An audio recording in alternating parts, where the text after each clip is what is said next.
ഈ കേരള കോൺഗ്രസ് ജോസ് കെ മാണി വിഭാഗം ആർക്ക് തലവേദനയായിപ്പോ? CPI വന്ന സമയത്ത് CPIക്കാണ് തലവേദന. അന്ന് CPI എന്തുകൊണ്ട് എതിർത്തില്ല? പിണറായി സ്ട്രോങ് ആയിരുന്നു. രണ്ട്, എതിർക്കാൻ ശേഷിയുള്ള ഒരു നേതാവ് ചന്ദ്രപ്പനെ പോലെയോ അല്ലെങ്കിൽ വെളിയ മാഷാനെ പോലെ CPI അന്ന് ഉണ്ടായിരുന്നില്ല.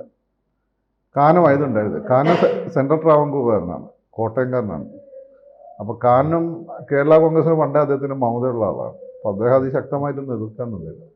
പക്ഷെ കേരള കോൺഗ്രസ് വന്നത് ഇനി എതിർത്താൽ നിന്ന് നമുക്കിൻ്റെ പിണറായിൻ്റെ തീരുമാനമായിരുന്നു. ഈ തുടർഭരണം കിട്ടുന്നതിൽ കേരള കോൺഗ്രസിന് വലിയൊരു പങ്കുമുണ്ട്.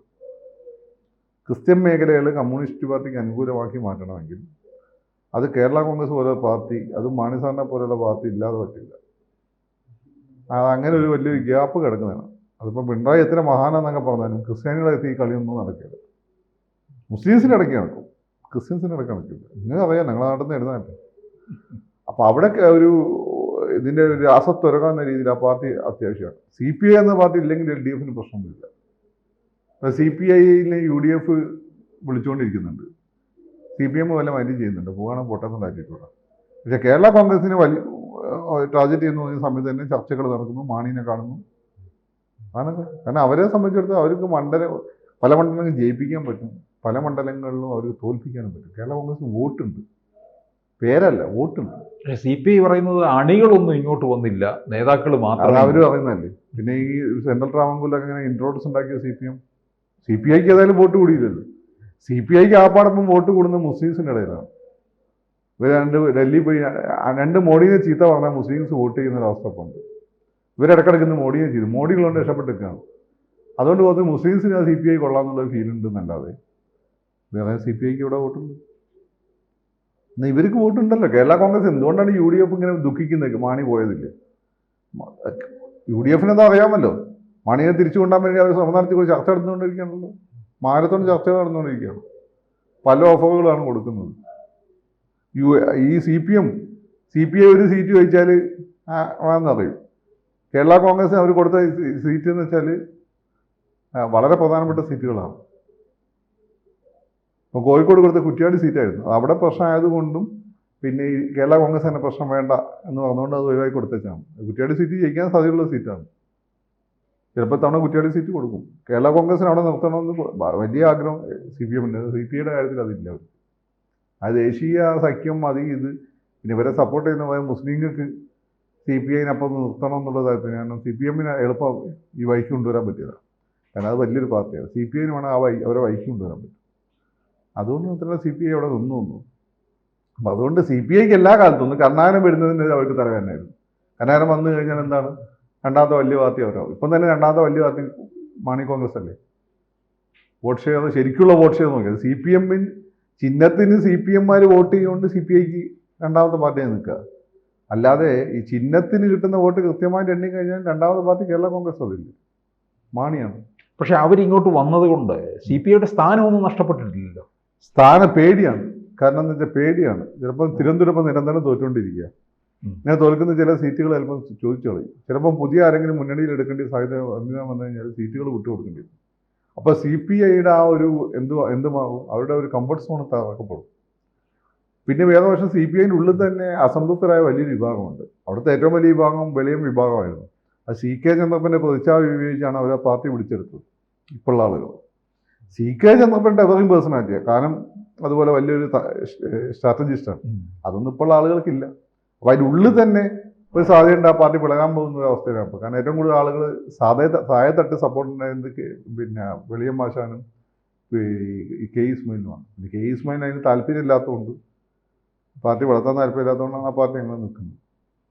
ഇപ്പൊ CPI പറയുന്നത് കോട്ടയത്ത് തോറ്റത് തന്നെ അണികളില്ലാഞ്ഞത് കൊണ്ടാണ് സംഭവിച്ചതെന്നാണ്. 2 വോട്ട് ചെയ്യാൻ കഴിയാതെ. കോട്ടയത്ത് ഇപ്പോൾ പാലയിലെ തോൽവിയാണെങ്കിൽ മാണി സാറിനെ പോലെ തന്നെ മാണി സി കാപ്പനും വളരെ കാലമായിട്ട് നാട്ടിലുണ്ട്. മാണി സാറിന് 2000-3000 വോട്ടിനൊക്കെയാണ് അവിടെ ജയിച്ചുകൊണ്ടിരുന്നത്.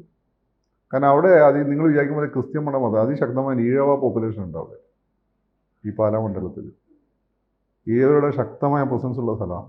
ഈഴവന് മഹാഭൂരിപക്ഷം പാർട്ടി ഇളപ്പള്ളി അതിനൊരു ചിഹ്നം നോക്കി വോട്ട് ചെയ്യുന്നവരാണ്. അപ്പോൾ അതും പ്ലസ് കുറച്ച് സിറിയൻ ക്രിസ്ത്യൻ വോട്ടുകൾ മാണി സാറിനെതിരെ വോട്ട് ചെയ്യുന്ന ആളുകൾക്ക് ബുദ്ധിമുട്ടുണ്ടായിരുന്നു. പക്ഷേ ജോസ് കെ മാണിക്കെതിരെ വോട്ട് ചെയ്യാൻ ഒരു ബുദ്ധിമുട്ട് കാരണം മാണി സാറിന് അങ്ങനെ 1-to-1 റിലേഷൻഷിപ്പ് ഉണ്ടായിരുന്നു. ജോസ് കെ മാണിക്ക് അങ്ങനെ റിലേഷൻഷിപ്പ് ഇല്ല. പക്ഷേ അതുകൊണ്ടാണ് മാണി സി കാപ്പൻ ജയിച്ചത്.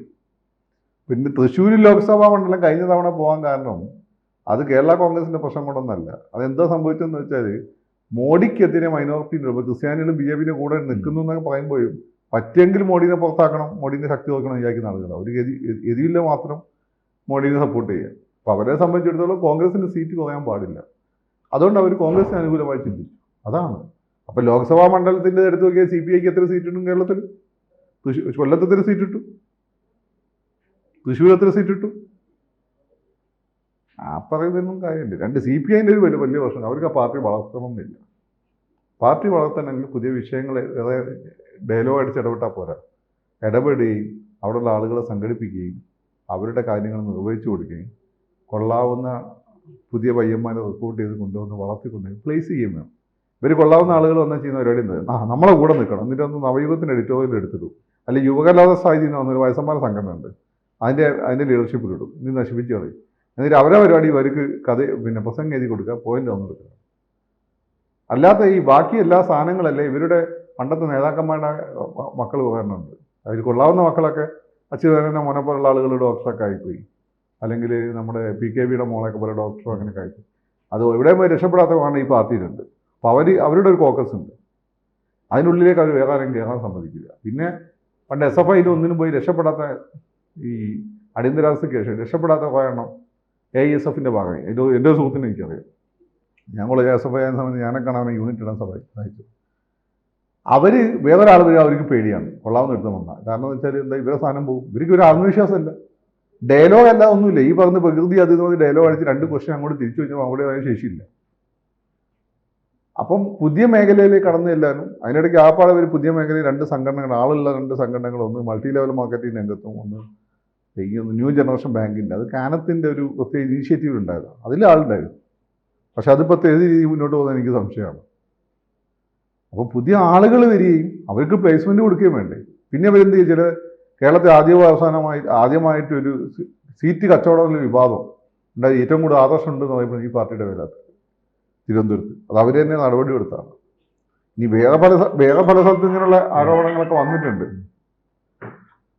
അതേപറ്റി ഞാൻ കൂടുതൽ പോകുന്നില്ല, അത് അവരുടെ ഇന്ത്യയുടെ വിഷയമാണ്. അപ്പോൾ അവരെ സംബന്ധിച്ചിട്ട് അവർ നിലവിലുള്ള സാഹചര്യത്തിൽ അവർ സ്വയം വളരാൻ ശ്രമിക്കുകയും ഛിന്നഭിന്നമായി പോകാൻ സാധ്യതയുള്ള ഇടതുപക്ഷ CPM വിരുദ്ധ വോട്ടുകൾ ഇടതുപക്ഷത്തിന് അനുകൂലമാക്കി മാറ്റുകയും അങ്ങനെ സ്വയം വളരുകയും ചെയ്താൽ അവരെ മറ്റുള്ളവർ ബഹുമാനിക്കുള്ളൂ. അല്ലെങ്കിൽ കൊള്ളാവുന്ന ഒരുത്തിന് ഈ മുന്നണിയിലേക്ക് വരുമ്പോൾ അവർ പേടിച്ചുകൊണ്ടിരിക്കുന്ന എല്ലാ കാലഘട്ടം പേടിച്ച് വാതിലിന് സൈഡിൽ മറന്നു നിന്ന് മുരളുന്നൊരു രാഷ്ട്രീയ പാർട്ടി ഏറ്റവും മാറും.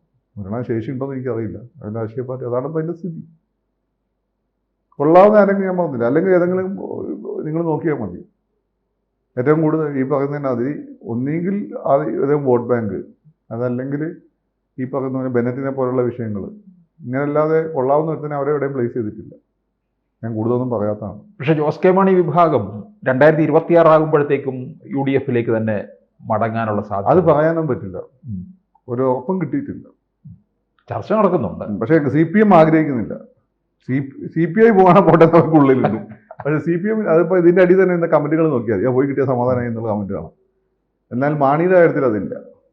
മാണിയെ കൂടെ നിർത്താനാണ് CPM ആഗ്രഹിക്കുന്നത്. അത് മറ്റൊന്നും കൊണ്ടല്ല, ആളുണ്ട് അവർക്ക്. മാണി സാറിൻ്റെ സ്വാധീനം ജോസിന് ഇല്ലെങ്കിൽ പോലും അവരുടെ കൂടെ ആളുണ്ട്. അതാണ് കാര്യം. അപ്പം അതുകൊണ്ട് CPI സ്വയം നന്നാവുക, സ്വയം വളരുക, അതിനുള്ള പണിയെടുക്കാതെ കുറുക്ക് വഴികൾ അന്വേഷിച്ച് പോവുകയും പിന്നെ ഈ കൊള്ളാവുന്നവനുണ്ടെങ്കിൽ അസൂയ കൊണ്ട് ചൊണ്ടിക്കൊണ്ടിരുന്നിട്ട് ഒത്തിരി കാര്യമുണ്ട്. അതില്ല. മുമ്പാണെങ്കിൽ ഇവിടെ ഏത് സമ്മേളനം നടക്കുന്നത് CPM വിമർശനമായിരുന്നു. ഇപ്പം അത് നിർത്തി തോന്നുന്നു. വണ്ണങ്ങളൊക്കെ ഇവരെ സമ്മേളനം നടക്കുമ്പോൾ കാണും CPM വിമർശനം. ഇവരെ കാര്യമൊന്നും പറയുക. CPMമാരാണെങ്കിൽ എന്താണ്, അവർ മൈൻഡ് പോലും ചെയ്യില്ല. അവരാകുമ്പോൾ ഒരു വലിയ അവരെ പറ്റി പരാമർശം നടത്തി അവർ കളയും.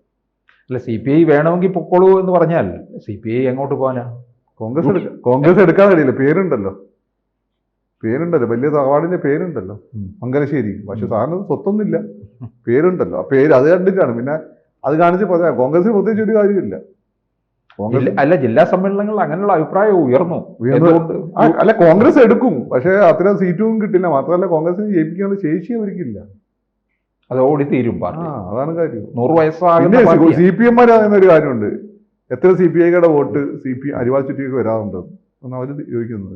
നമുക്കൊക്കെ അറിയാവുന്ന നമ്മളെ ഫ്രണ്ട്സാണല്ലോ അവർ വല്ലതും രഹസ്യമായിട്ട് അവർ ചോദിക്കാറ്. 100 വയസ്സാകുന്ന പാർട്ടിയാ.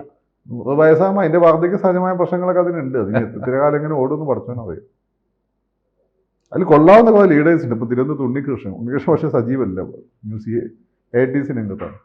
സുനിൽകുമാർ, കൊള്ളാവുന്ന കുറച്ച് പയ്യന്മാരുണ്ട് അവിടെ. പയ്യന്മാരെന്ന് വെച്ചാൽ ഒരു മിഡിൽ ഏജിലായിട്ടുള്ള, അവരൊക്കെ ഫോക്കസ് ചെയ്തിട്ട് പുതിയ മേഖലയൊക്കെ ഇറങ്ങാൻ നോക്കിയാൽ അവർക്ക് സാധ്യത ഉണ്ട്. പക്ഷേ ഇറ്റ്സ് ടു ലേറ്റ്. കൂടുതൽ വാർത്തകളും വിശേഷങ്ങളും നിങ്ങളിലേക്ക് എത്താൻ ABC മലയാളം സബ്സ്ക്രൈബ് ചെയ്യുക, ബെൽ ബട്ടണും അമർത്തുക.